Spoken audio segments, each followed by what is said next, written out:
Hi there, Delphine. Ready to breathe new life into your kitchen island? Start by making sure you have enough product for the surface you want to repaint. A Rust-oleum kit is enough to cover 100 square feet. Even though you'll be working on a melamine kitchen island, this product works just as well on any kind of wood or laminate surface. First, remove the doors and number them so that you don't mix them up. Then, protect all the surfaces you don't want to paint.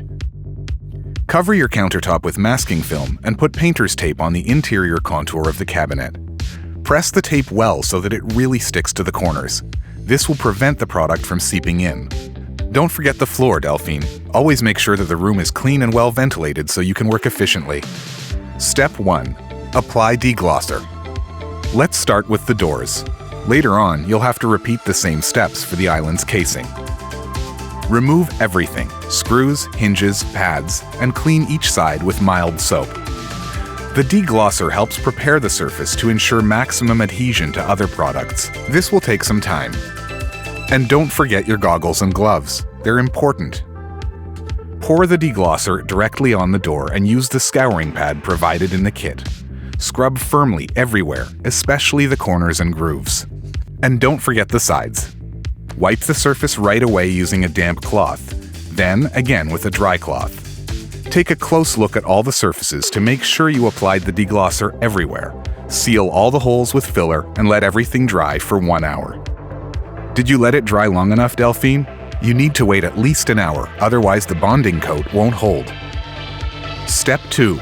Extend the bonding coat. Using a dry cloth, wipe the surface that you're about to paint. This will remove any leftover residue from the deglosser. Provide a support to remove the doors and lift them off the work surface. Stir the product well with a stir stick. Using a synthetic paintbrush, apply an even coat. Always start with the inside of the door. It's a good way to practice. Gently apply the bonding coat using long, soft brush strokes. Pay attention to the corners and joints. Use small movements to prevent the product from accumulating. Let it dry for 2 to 3 hours. Apply a second coat the exact same way. Once again, let it dry for 2 to 3 hours. Step 3. Apply decorative glaze. This step isn't mandatory, but adding glaze will definitely give your island a unique look. First, put on some gloves. Mix the glaze well, then apply it using the same technique that we talked about for the bonding coat. Don't be shy, you can use more glaze than that. Join 2 glaze cloths without pressing them together too much. Wipe the glaze on the surface of the door.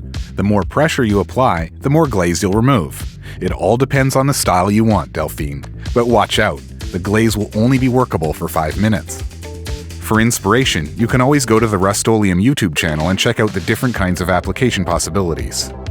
Use the first door as a template for the rest of the island elements in order to get a uniform finish on all surfaces. Let it dry for at least 8 hours. Step 4. Apply the protective top coat.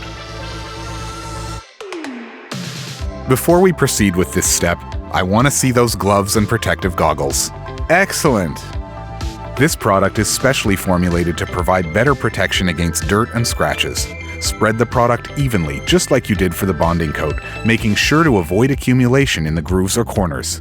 The product dries quickly, so don't paint over the same spot more than once. You need to let it dry in a dust and draft-free environment for at least 24 hours before you fasten the doors and install the hardware. Step 5. Finish up. Remove the masking film and tape.